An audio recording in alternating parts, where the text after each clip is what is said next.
Here's a news flash that a lot of people don't get until they've been through a few rocky relationships. Just because you suddenly have feelings for someone does not all of a sudden give them the privilege of living up to all of your fantasy expectations of what a partner and a spouse is supposed to be. Think about that. We tend to go into it and think, I love this person. That means they're going to be everything that I've always dreamed of. And they're thinking the same thing about us. And our hopes and our dreams and our expectations are so varied and come from such different perspectives and experiences. There's no way we can win that game. So here's the short answer to this question that you've been pondering. Why do you keep failing at monogamous relationships? Because you aren't paying attention to the laws that actually govern relationships. All relationships. The times when you're in a relationship and it's just going on so smoothly, you're in sync with these laws. But again and again and again and again, at some point, your human, neurotic, fearful, ego brain talks you into doing something that violates one of these laws. And just like that, it's over. Welcome to Riding the Wave of Good Fortune. I am Paula Schwartz. And this is Why Do I Keep Failing at Monogamous Relationships? Be sure to subscribe so that you can see other videos in our Why Do I Keep Failing series. But back to you and your big question. I want to show you how 2 of the 7 spiritual laws for success from Deepak Chopra's work, 2 of these laws in particular, often sabotage relationships when they're going along smoothly. They can turn it bad. They're the law of least effort and the law of karma. Another law that we discuss more in Why Do I Keep Failing at Work is the law of detachment. And we will touch on that today, but there's a lot more about that in that other video. But let's quickly run through the 7 spiritual laws for success. So the first spiritual law is the law of pure potentiality. And just think of this as the potential for anything to happen, particularly anything that is a true desire of your heart. There is a potential. It is possible. Second is the law of giving.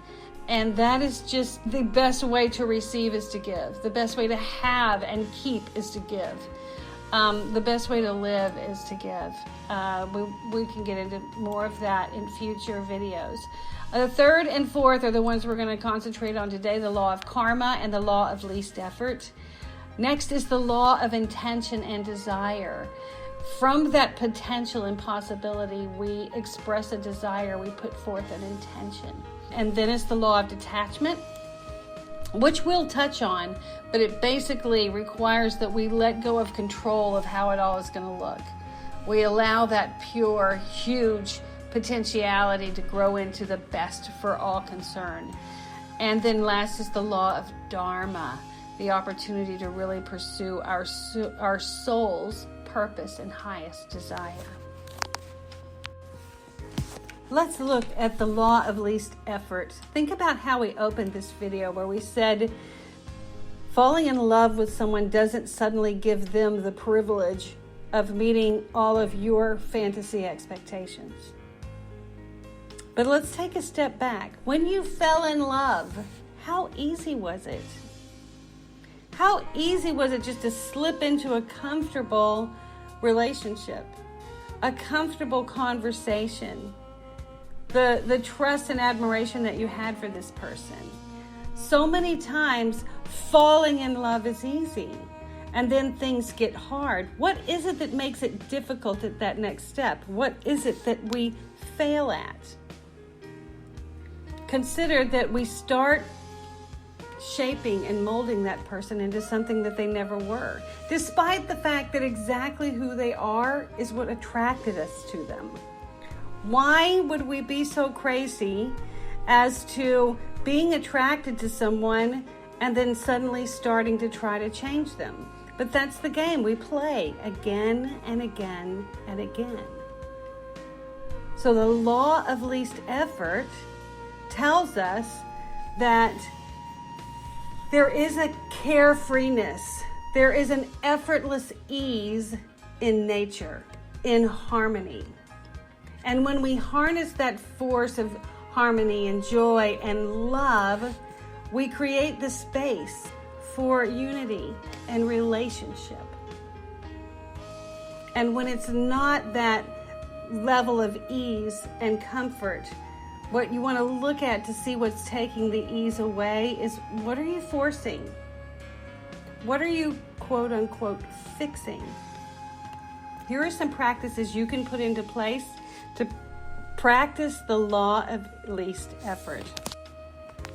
First of all, don't forget those gratitude rants. This is the answer to any issue you have in your life, but especially relationship issues. On a daily basis, journal or put on a whiteboard somewhere, somehow, write down the things that you love about your partner. Write down the things that attracted them to you in the first place.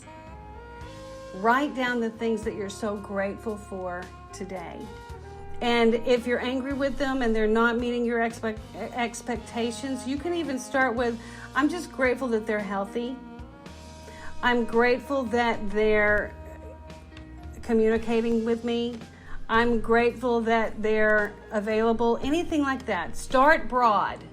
Start broad. When the details and the specific things are driving you crazy and you're upset about them, back up and look from a bigger perspective. I'm glad he's healthy. I'm glad she's working at something she enjoys.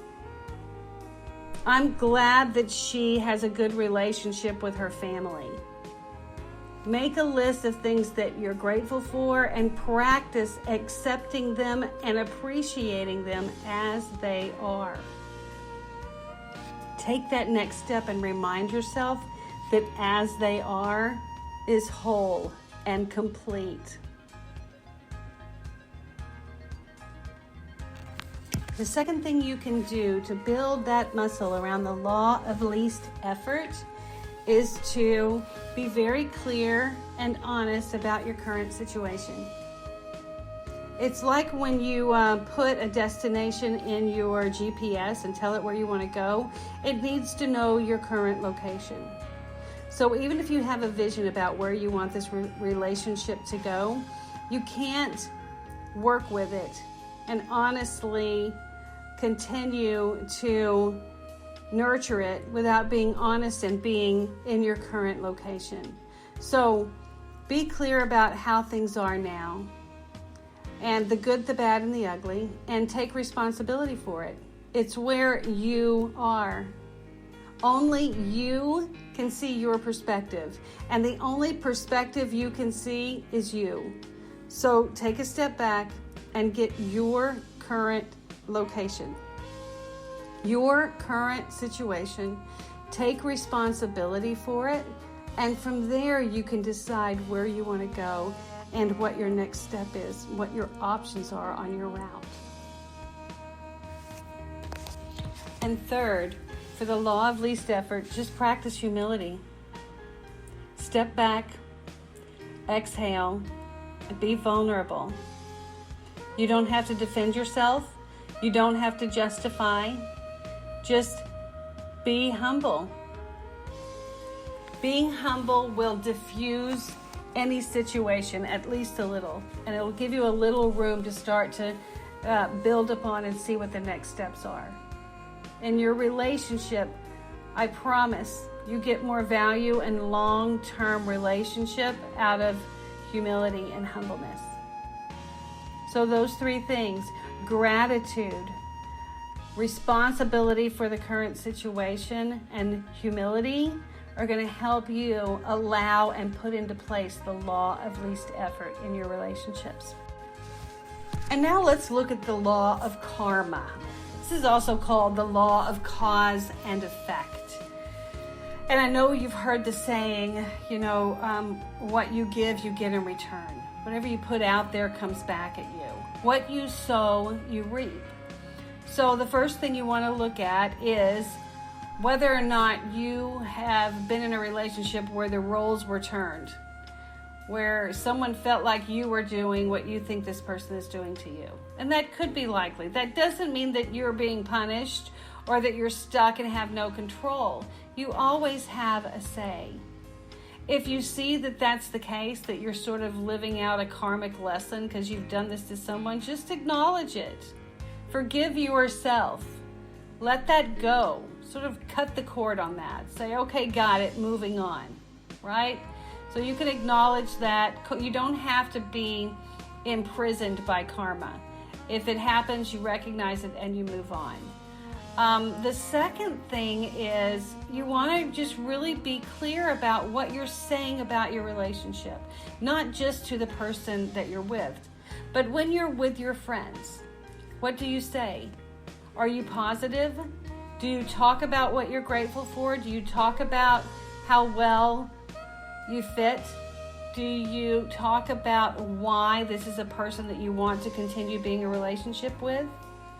Or is most of the time that you spend talking about your partner negative? That kind of thing will put a wedge between you and your partner. Not just because the people in your life aren't developing a positive attitude toward them, but just because what you're putting out there, what you're saying, it affects your psyche, it affects your attitude when you speak those negative words. So be mindful of your words. The other thing about karma is to think about your deeds and what are you doing to promote a growth and relationship with your partner. Are you putting in the efforts, or are you just standing back waiting to see what they're going to do before you give yourself, right? You've got to be willing to be vulnerable. You've got to be willing to be the one that steps up and says, I'm in. And I know it's risky, and I know that the voices in your head and your ego say danger, danger, danger.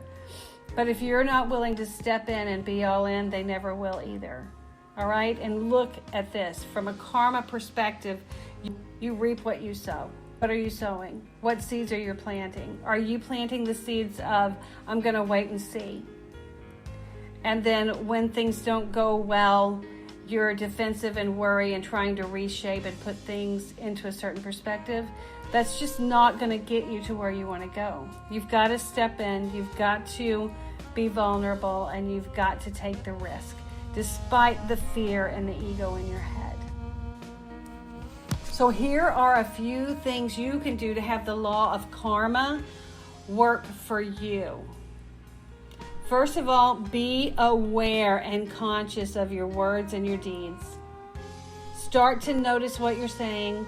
Start to notice how your actions toward your relationship are. Now, the second thing you can do is forgive yourself. If you have done something in the past that you believe that this relationship is karmic, that you are just paying for past sins, or you've seen this behavior from yourself, or maybe even an ancestor, if you think this is just something that's in your family, let it go. Forgive yourself. Cut the cord. However you need to do that, just let that go. Get yourself clear and declare that you're done with that is in the past. Forgive yourself. If you need to ask someone else for forgiveness, go do that. But it's very important that you not be handcuffed by karma. Acknowledge it, learn the lesson, and then be grateful and move on. And the third thing is to be very aware of when that voice in your head asks you to play it cool or be safe. Think about how committed you want to be and how committed you want your partner to be, and be willing to be vulnerable despite the voices in your head. It's okay to have fear. Acknowledge that there may be a part of you that is afraid, that is concerned, that is wary. Acknowledge it. Don't ignore it. And then act out of your commitment. Communicate. Be vulnerable. And be willing to be the one that steps up and says, I'm going to commit to better. I'm going to commit to all in. And now I know I said we would talk just a little bit about detachment. And that's about control. It goes really back to what we said about the law of least effort. We tend to want to control how things are going so that we can stay safe. But here's the deal. If you continually try to shape it and define how it's supposed to be, you limit the possibility. You limit the huge potential that is beyond anything you can imagine. And doing that oftentimes will actually kill a relationship. So from the detachment perspective, don't get too attached to what it's supposed to look like, particularly what they're supposed to do based on how you saw it in the movies or what you saw your sister or your friend go through. Give your partner and yourself freedom to explore that potentiality and to explore and define what a magical relationship can look like without the attachment of how it's supposed to be. So there you have it. Hopefully that's answered your questions. Why do I fail at monogamous relationships? There's a lot of these laws that are in place that, as I said, when they're working for you, they're really working for you. But the second you violate one, there's a consequence. So hopefully this has brought that more to your consciousness. You're more aware of it. You're going to be much more successful in your relationships. If this is helpful, I hope it has been. Please hit the like button. Subscribe to our channel for more of these videos and enjoy riding the wave of good fortune.